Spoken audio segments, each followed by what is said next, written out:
بقول لكم يا جدعان، النادي الاهلي يفوز على الداخليه اللي ما شافش الكوره النهارده. واحب اقول لاي لاعب في نادي الداخليه الكوره اهي. لو النادي الاهلي ما وراهالكش اهي الكوره اهي. النادي الاهلي فاز على الداخليه النهارده بنتيجه 2-0، وكان يقدر النادي الاهلي يفوز بقد 14 15 هدف، والاهداف النهارده كانت بالكم كده ولكن ضائعه. وقبل ما نبدا الحلقه، سؤال بيطرح بلح لكابتن كولر: 2-0 في مباراة كاس، وكم الاهداف الضائعة دي كلها لازم يتعالج. ما انت ضيعت النهارده كتير قوي قوي قوي، والاهداف النهارده كانت بالجملة. وانا عارف وواثق ومتأكد ان جماهير النادي الاهلي هتقول لي النتيجة غير مرضية تحت في الكومنتات. انا عارف، ما انا عارف، ما انتوا جمهور لا مؤاخذة سعران. جمهور سعران. ولكن قبل ما نبدأ الحلقة ونحلل المباراة، يا ريت وطلب لكل الناس اللي بتتابعني، يا ريت ندعي لوالدة اسلام علوي ان ربنا يشفيها ويعافيها ويقومها له بألف سلامة والف سلامة عليها السلم. هنخش بقى في موضوع حلقتنا، وهو فوز النادي الاهلي النهارده بنتيجة 2-0. ومن وجهة نظري الشخصية النادي الاهلي كان يقدر يفوز باكتر من هدف النهارده، على الاقل خالص ب6 او ب7. ولكن عدم الربط بين لاعبين النادي الاهلي خاصة في خط الهجوم، بين بيرسي تاو وقفشه وحسين الشحات وكهربا، كان واجب على كولر ان يخلي الكيمياء افضل من كده. وكان لازم لاعبين النادي الاهلي تهدى النهارده بشكل كبير جدا. والتركيز النهارده من وجهة نظري ان لاعبين النادي الاهلي النهارده ما كانوش في افضل حالة من التركيز، وده اللي ادى ان النادي الاهلي النهارده يطلع بنتيجة 2-0. وانا عارف وواثق ومتأكد ان جماهير النادي الاهلي النتيجة غير مرضية. جماهير النادي الاهلي يا جمهور سعران، انا عارف جمهور عايز على الاقل خالص ان فريق زي ده، فريق الداخلية مع احترامي الشديد ليه، النهارده كان يقدر يشيل 7-8 مستريح. وكانت لاعبين النادي الاهلي النهارده كان يقدروا يطلعوا بنتيجه مرضيه لجماهير النادي الاهلي. ولكن التركيز ما كانش حاضر، خاصه من كهربا، من قفشه. وجهه نظري الشخصيه قفشه اضاع اكتر من فرصه النهارده. ضيف على ده كمان بيرسي تاو كان يقدر يجيب 3 و4 النهارده. مروان عطية كان يقدر يجيب هدف و2 و3. حسين الشحات كان يقدر يجيب هدف و2 و3. ولكن التركيز والقرارات الخاطئة أدت إن المباراة تطلع بهدفين فقط لصالح بيرسي تاو، اللي عمل هدف ولا أروع لنفسه. كلنا قلنا بيرسي تاو هيقطم بالكورة، ياخد الحارس ويلمه ويشوطها في الجون وادي الهدف والموضوع يبقى منهي.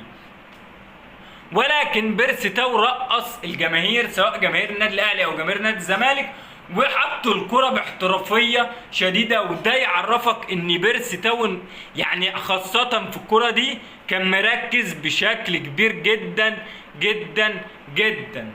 ضيف على ده كمان ان حسين الشحات كان يقدر يجيب اكتر من هدف، ولكن عدم التوفيق وسرعة اللعبة ما كانتش بتبقى افضل حاجة، والتركيز ما كانش حاضر مع حسين الشحات النهاردة بالمرة.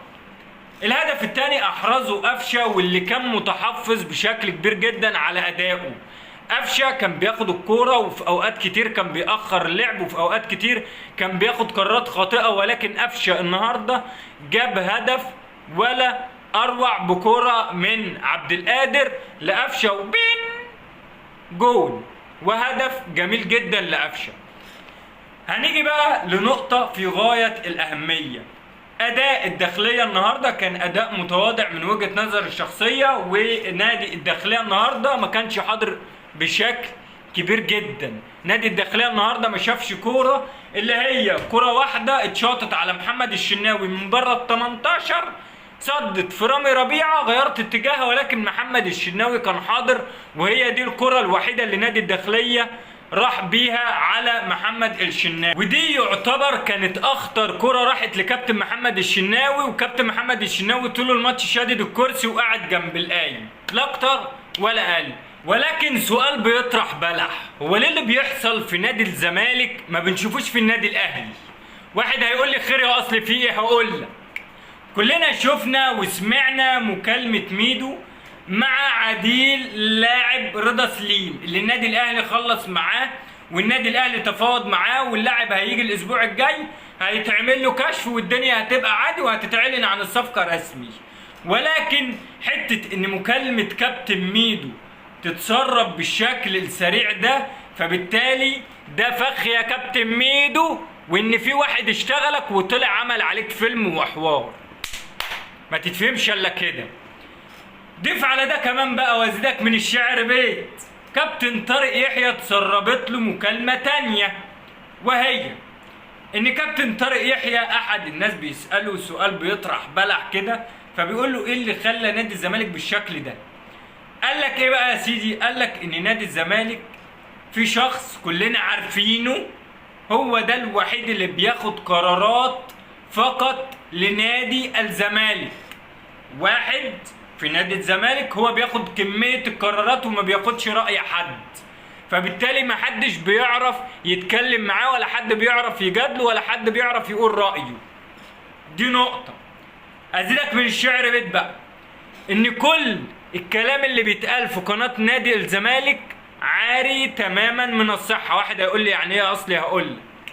كلنا سمعنا كابتن طارق يحيى وكلنا سمعنا كابتن خالد الغندور ان طلع قال ان في صفقات نارية مدوية نادي الزمالك سوف يعلن عنها في الفترة القادمة.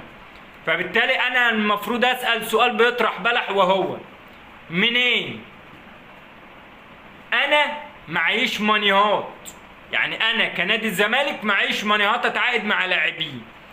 ازيدك من الشعر بيه ان نادي الزمالك موقوف قيده، في حين ان قناه نادي الزمالك قالت لك ان انا دفعت المستحقات ودفعت الغرامات والكلام الجميل ده كله.